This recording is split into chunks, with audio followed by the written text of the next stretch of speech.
Or are they the latest assault upon First Amendment rights? Those are the pros and cons of the proposed Cyberbullying Prevention Act drafted by California Congresswoman Linda Sanchez. It would make electronic bullying a federal crime. The bill bears the name of Meier. She was a 13-year-old Missouri girl who killed herself in 2006, apparently after being harassed online by the parent of a former friend.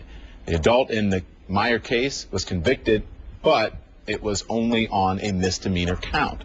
Representative Linda Sanchez joins us live now from Washington for some tough questions surrounding her proposed legislation. Congresswoman, we appreciate you joining us, but my first question is just give us a little snapshot of this proposed law, and then I want to talk more about it. Sure. What this bill tries to do is create a federal definition for what cyberbullying is.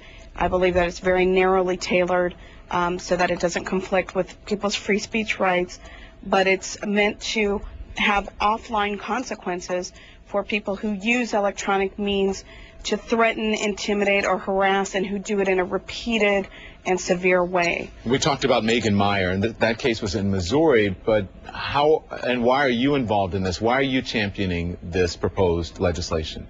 Well, unfortunately, what happened in the Meier case was they were not able to prosecute in Missouri the woman who engaged in this behavior because there was no state law that existed. Missouri now has a state law that prohibits cyberbullying, but what we found is that some states do have legislation which prohibits this kind of behavior. Most states don't. So this bill would cover all states, and as I said, it would create a federal definition for cyberbullying and at least a minimum of consequences for this kind of criminal behavior. Well, let's talk a little bit more about that, because some of the critics are saying this proposed law is unconstitutional. Your argument to that? Is that it's very narrowly tailored, again, because it seeks to punish severe and repeated behavior that is meant to intimidate, coerce, or harass, much like we have laws against stalking or against child pornography.